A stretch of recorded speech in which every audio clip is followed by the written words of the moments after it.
उसमें वंश का दोष है, गाय है। और यदि वो दरिद्री है, धन नहीं है उसके पास, तो स्वदोष है दरिद्रता, उसका स्वयं का दोष है, क्योंकि उसने पुरुषार्थ नहीं किया। कहा गया है माता शत्रु पिता बैरी ने बालों ने पाठित न शोभते सभापते हंसमते बतो यथा, कि माँ तो शत्रु है और पिता बैरी है। कौन?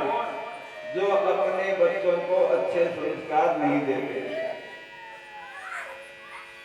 जैसे हंसों की सभा में बगुला शोभा को प्राप्त नहीं होता ना, उसी तरह से वो बच्चा संसार में शोभा को प्राप्त नहीं होता।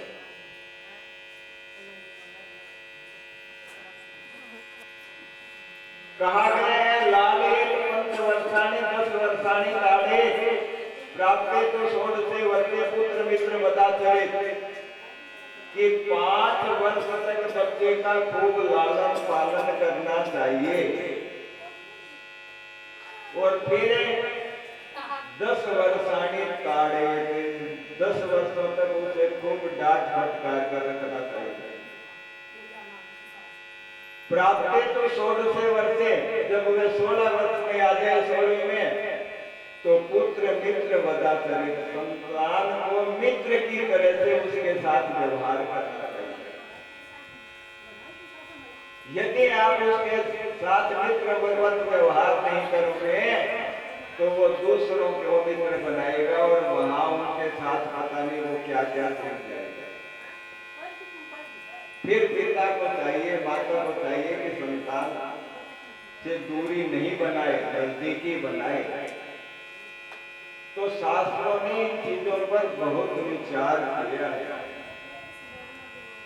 हमारे यहाँ एक मदालसा नाम की माता है, वो क्या कहते हैं, उसका कहना है कि जो बच्चा जिसने एक बार मेरे स्तन का दूध पी लिया तो उसे फिर किसी का दूध पीना नहीं पड़ेगा, वो मुक्त हो जाएगा, वो प्रज्ञावती है। वो कहती है शुद्धो से बुद्धो से निरंजनो से संसार माया परिवर्तनो से, संसार स्वप्न जन्मोह निद्रा मदाल सोलकम। मदाल साध अपने बच्चों को झुलाती है, लोरी के सुलाती है, तो ये शिक्षा देती है कि शुद्धो से बुद्धो से निरंजन हो। हे पुत्र, तू तो शुद्ध बुद्ध मुक्त है, निरंजन है, तेरे में कोई दोष है ही नहीं। संसार माया परिवर्तित होती, तू संसार की माया से मुक्त है। संसार स्वप्नम जन्मो है निद्रा, ये संसार तो सपना है, सपना असलियत नहीं है। इसलिए मोह की निद्रा को त्याग दो। ऐसी वो लोरी में ही सुना देती है बच्चों को, ऐसा ज्ञान दे देती है। इसलिए वो कहती है कि मेरा दूध पीने के बाद, क्योंकि फिर वो मुक्त हो जाएगा, उसे किसी का जन्म नहीं देना पड़ेगा किसी को। तो इतना महत्वपूर्ण माता का पद है। तो इसलिए माता सुनीति ने कहा कि आज मैं यदि बच्चे को अच्छी शिक्षा नहीं दूंगी तो इसका जीवन है वो विकार से युक्त हो जाएगा। इसलिए समझाते हैं कि बेटा यहाँ मेरा ही बेचा नहीं है तो तेरा कहां से होगा। इसलिए तुम्हारी जो सौतेली माँ ने कहा है वो बात बिल्कुल सत्य गई है।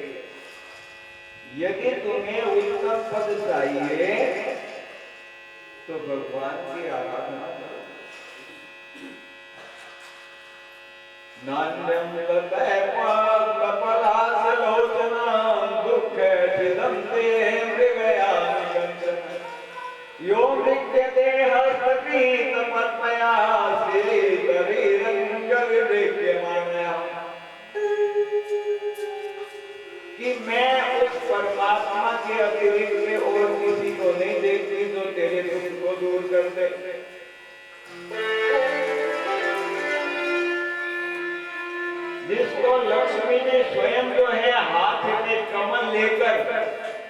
उनको ढूंढती रहती है, उनके पीछे पीछे जाती है।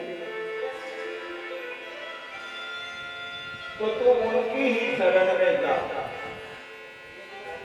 अब माता ने उपदेश दिया कि ध्रुव जी को बात समझ में आ गई। माता ने बताया कि देखो तुम्हारे दादा हैं मनु, भगवान की आराधना से उन्होंने उत्तम पद प्राप्त कर लिया, इसलिए तुम भी कर सकते हो। तो अब बच्चे को निश्चय हो गया कि मुझे भगवान की आराधना ही करनी है।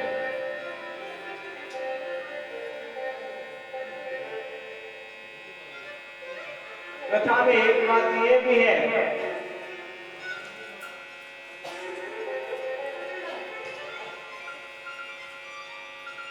तो इस प्रकार से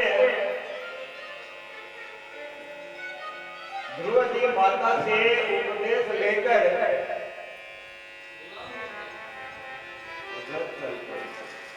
उपासना करेंगे कि अब ये भगवान को ही प्रसन्न करेंगे।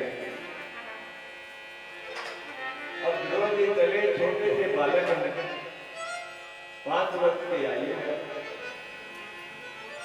पर क्षत्रिय हैं। क्षत्रिय कौन जिसका निश्चय दृढ़ होता है। जब वे ध्रुव जी जा रहे थे तो सामने से नारद जी आ गए। बोले नारद भगवान की। और नारद जी तो नारायण नारायण करते ही रहते हैं। उन्होंने देखा भक्ति के प्रचारक हैं तो उनको तो ऐसे ही चाहिए। देखा कि देखो इतना छोटा सा बालक है और कैसा निश्चय करके चला है।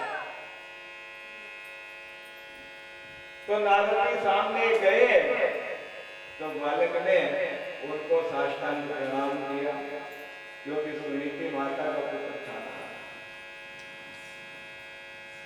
नारद जी ने अपना हाथ बालक के सिर पर रख दिया और कहने लगे कि भाई कहां जा रहे हो। तो ध्रुव जी ने बतलाया कि मैं भगवान को प्रसन्न करने के लिए जा रहा हूं। नारद जी कहेंगे अरे कहां तुम छोटे से बालक, वो जो भगवान है उनको तो बड़े बड़े ऋषि महर्षि है, वो लगे वो प्रसन्न नहीं कर पाते। वो बड़ा दुराधर्ष है, उनको प्रसन्न करना आसान नहीं है। इसलिए अभी तो तुम्हारे खेलने खाने के दिन है, फिर वृद्धावस्था में राजा लोग जैसे जंगल में जाते हैं तो वैसे जाकर प्रसन्न करना। अब तो देखो तुम्हें ऐसी आवश्यकता नहीं है। और फिर ध्रुव जी ने बतलाया कि इस तरह से भी माता ने मुझे ऐसा कहा।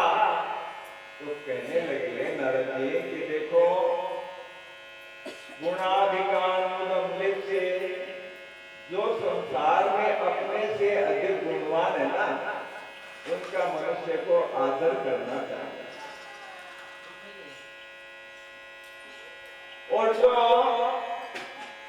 कम है उन पर दया करनी चाहिए। और जो समान गुणों वाले हैं उनके साथ मित्रता करनी चाहिए। तो ऐसे संसार में रहता है तो नए तापी रवि हुए थे, वो संसार में फिर दुखी नहीं होगा। तो इस प्रकार से तुम आगे कोई बात नहीं, लौट जाओ। तो ध्रुव जी ने कहा मैं आगे लौट कर नहीं जा सकता, मैंने तो दृढ़ निश्चय कर लिया है, इसलिए मैं भगवान को ही प्रसन्न करूंगा। अब नारद जी तो परीक्षा ही ले रहे थे, तो कहने लगे कि हाँ इसका निश्चय तो पक्का है, नारद जी ने देख लिया। तो नारद जी ने कहा कि बेटा वास्तव में बात तो तुम्हारी माता ने कही है ना, वो कि जिसे चारों पुरुषार्थ चाहिए ना, उनके लिए भगवान के चरण ही एक आश्रय है, उनका ही मुझे अवलंबन लेना चाहिए।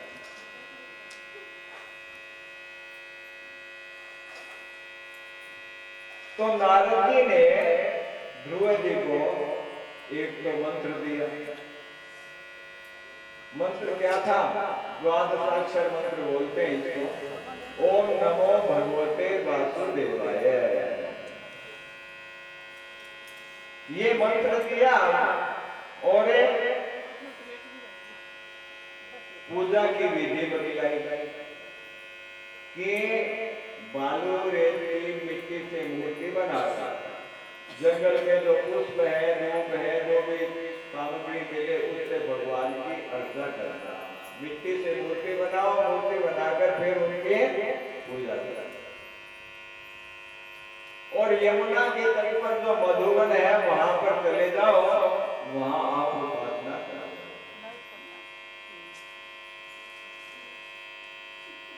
तो देखो ये मंत्र बताया गया। लोग देखो कि मंत्र के लिए कहते रहते हैं कि मंत्र दे दो। देखो मंत्र क्या है वास्तव में? मने त्रायते इति मंत्र है, जो मन का त्राण करे, मन को शांत करते वो मंत्र होता है। मंत्र ऐसे लेने से लोगों की एक धारणा हो गई है कि कान में मंत्र ले लो और बस वो मंत्र लेना जरूरी है। मैं सोचता हूँ कि यहाँ बैठे होंगे प्राय सबने मंत्र लिया होगा और हो सकता है एक बार से ज्यादा भी ले लिया होगा, पर कुछ हुआ सिद्धि मिली? मंत्र लेने से सिद्धि नहीं मिलती। मंत्र को जपने से सिद्धि मिलती है। जपात सिद्धि, जपात सिद्धि, जपात सिद्धि का संशय है। हमारे गुरुदेव ने हमें ये बताया कि बेटा जब से सिद्धि मिलती है और किससे ही मिलती है, तो सिद्धि जब से मिलती है। मंत्र तो स्पष्ट ही है। जैसे देखो ये माला हम करवाते हैं, ये माला मंत्र ही है। 100 माला रोज की फेर के देखो, ने माला की झंझट है, मन से ही सारा चलता है। और करके देखो फिर जीवन में दिव्यता आती है कि नहीं आती है? कुछ अनुभव होता है कि नहीं होता है? हाँ, पूरा जीवन लगाना पड़ता है, यूं कुछ नहीं होता।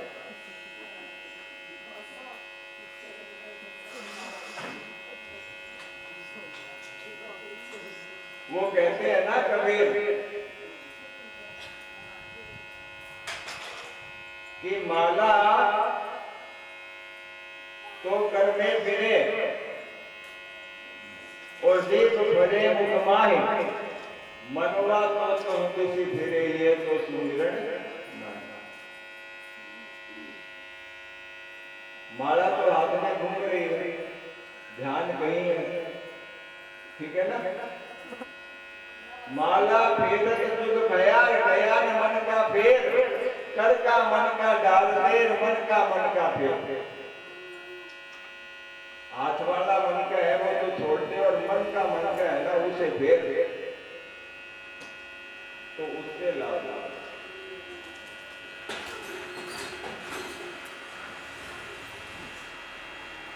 सुमिरन सुरत लगाए के मन से कुछ नहीं बोल, बाहर के पट देख भीतर के पट खोल।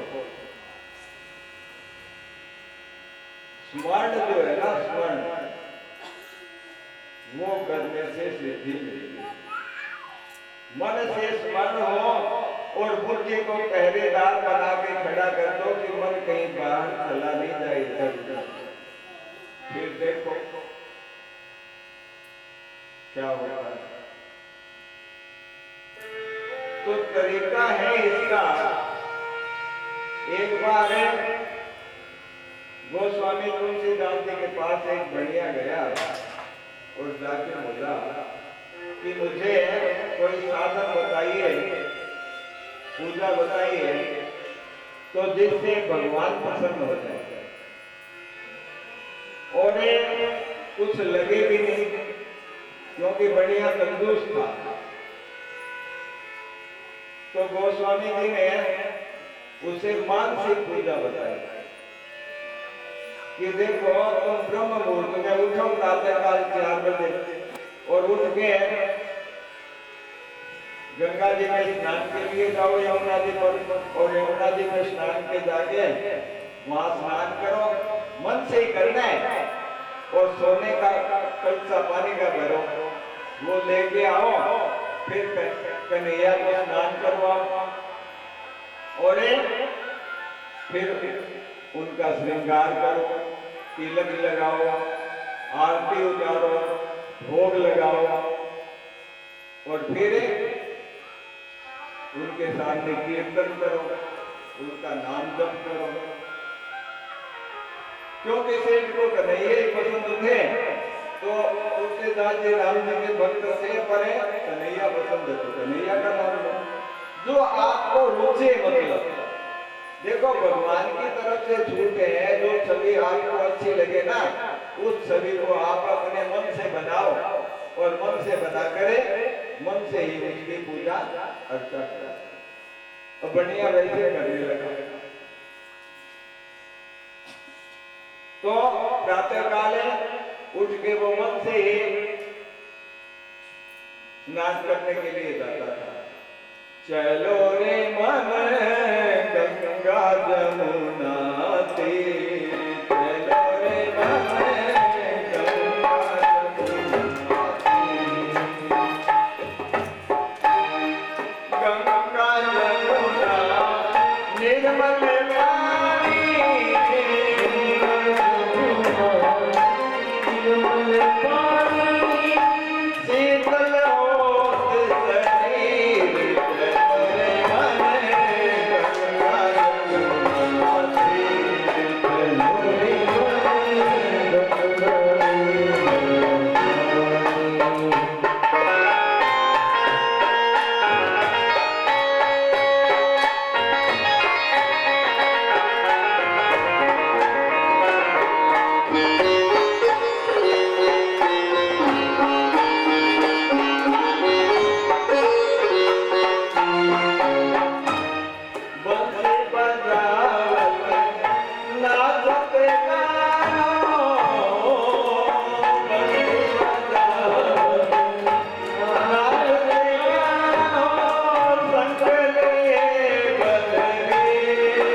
गोस्वामी जी ने बतलाया था तो वो बढ़िया वैसे ही कर गया।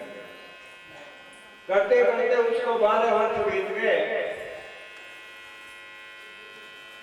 अब बनिए को क्या हुआ कि वो इस तरह से मानसिक पूजा करता था नेत्र बंद करके। मानसिक पूजा में ये है नेत्र बंद हो और ध्यान की धारा है वो टूटे नहीं, उसी में ध्यान निरंतर लगा है। अब बनिए को वो चीज है वो प्रत्यक्ष में दिखने लगी, मानो ऐसे लगने लगा कि मैं सचमुच ही भगवान की पूजा इस तरह से कर रहा हूं, ऐसा भाव बन गया। एक दिन क्या हुआ कि उसने भगवान की पूजा करके दूध का भोग लगाया और उसमें चीनी डाली तो चीनी ज्यादा गिर गई। अब बनिए ने सोचा, कंजूस था तो सोचा थोड़ी सी चीनी निकाल लो, कल काम आ जाएगी, ज्यादा गिर गई तो चम्मच से चीनी निकालने लगा। तो अब देखो वहां तो था तो कुछ भी नहीं, मानसिक पूजा थी। तो जैसे ही वो चीनी निकालने लगा तो भगवान है उनसे रुका नहीं गया, खट प्रकट हो गए, हाथ पकड़ लिया, बोले चीनी डाली थी क्या इसमें। तो इस प्रकार भगवत स्पर्श प्राप्त करके बढ़िया जो है वो भागवत हो गया, भगवान का स्पर्श बन गया, फिर और क्या चाहिए। तो इस तरह से मंत्र हो और मंत्र के साथ भगवान का स्वरूप हो। देखो हम संसार में कहां फंसे हुए हैं, देखो बात को समझो जरा कि हम एक तो नाम में फंसे हुए हैं। हमें जो नाम मिला है ना वो मिला तो व्यवहार के लिए है। जैसे देखिए इसको माइक कहते हैं, किस लिए कहते हैं इसको माइक, कि ये माइक नाम से जाना जाए तो पता चल जाए कि माइक होता है, तो माइक लाना तो यही लाएंगे ना। इसी तरह से घर में उपकरण है, बर्तन है, अलग अलग नाम है ताकि उसका व्यवहार है वो सही हो सके। इसी तरह से असंख्य आदमी हैं, अब उनका नाम नहीं होगा तो व्यवहार कैसे होगा। तो ये नाम जो हमारा है ये व्यवहार की सिद्धि के लिए है और हम इसे पकड़ के बैठ जाते हैं कि ये मेरा नाम। हम इस नाम में फंस गए। नाम है व्यवहार के लिए और हमने अपना नाम मान लिया कि अब कोई नाम लेके गाली भी देता है कि वो मेरे को गाली दे रहा है, नाम में फंस गए ना, ये मान लिया कि मेरा ही नाम है। और दूसरा हम इस स्वरूप में फंस गए कि ये जो शरीर है ना है तो प्रकृति का, ये रूप प्रकृति का, और हमने इसको अपना मान लिया। तो नाम और रूप में दोनों में हम फंसे हुए हैं। तो नाम से कौन छुटाएगा, भगवान का नाम। भगवान का नाम लोगे तो इस नाम से छूट जाओगे, क्योंकि ये मिथ्या है और रूप भी मिथ्या है। भगवान के स्वरूप का ध्यान करोगे तो भगवान के स्वरूप के ध्यान से इस स्वरूप से मुक्त हो जाओगे और नाम रूप से मुक्त हुए तो परमानंद में पहुंच जाओगे। इसलिए भगवान का नाम और भगवान का स्वरूप जो अभी आपको अच्छा लगे उसे अपना लो तो जीवन जो है वो साधन से युक्त हो जाएगा और भगवत प्राप्ति हो जाएगी। बोलिए सच्चिदानंद घन भगवान की। इस तरह से ध्रुव जी ने बहुत समय तक तपस्या की। बहुत समय क्या, केवल 6 महीने में ही भगवान प्रकट हो। 1 महीने उन्होंने खैर कपिल आदि के फल खाकर और फिर दूसरे महीने में, पहले महीने में 12 दिन से खाते थे, फिर 9 दिन से पानी पीकर, फिर सूखे पत्ते आदि खा के भी 1 महीने तपस्या की। सूखे पत्ते के बाद वायु और वायु के बाद वो पानी और फिर केवल श्वास पर रहने लगे। पानी के बाद श्वास पर ही रहने लगे। अब वे केवल श्वास लेते और फिर क्या किया उन्होंने, वो ध्रुव आसन है ना, एक पैर से खड़े हैं ध्रुव जी, तो उन्होंने श्वास का भी अवरोध कर दिया, श्वास की गति भी रुक गई। ऐसा होने से त्रिलोकी में देवताओं में हलचल मच गई। वो ब्रह्मा जी के पास गए, ब्रह्मा जी नारायण के पास गए। नारायण भगवान ने कहा कि भाई देखो मेरा भक्त जो ध्रुव है वो तपस्या कर रहा है, इसलिए ऐसा हो रहा है, तुम्हें श्वास लेने में तकलीफ हो रही है, मैं उसके पास जाता हूँ। तो भृत्य दिदृक्षया कहता है कि भक्त का दर्शन करने के लिए भगवान जा रहा है। तो अब ध्रुव जी तपस्या में लीन हैं और भगवान उनके सामने गए, तो भगवान सामने खड़े हैं, पर ध्रुव जी को तो भीतर ही भगवान मिले हुए हैं, वहां ध्यान जमा हो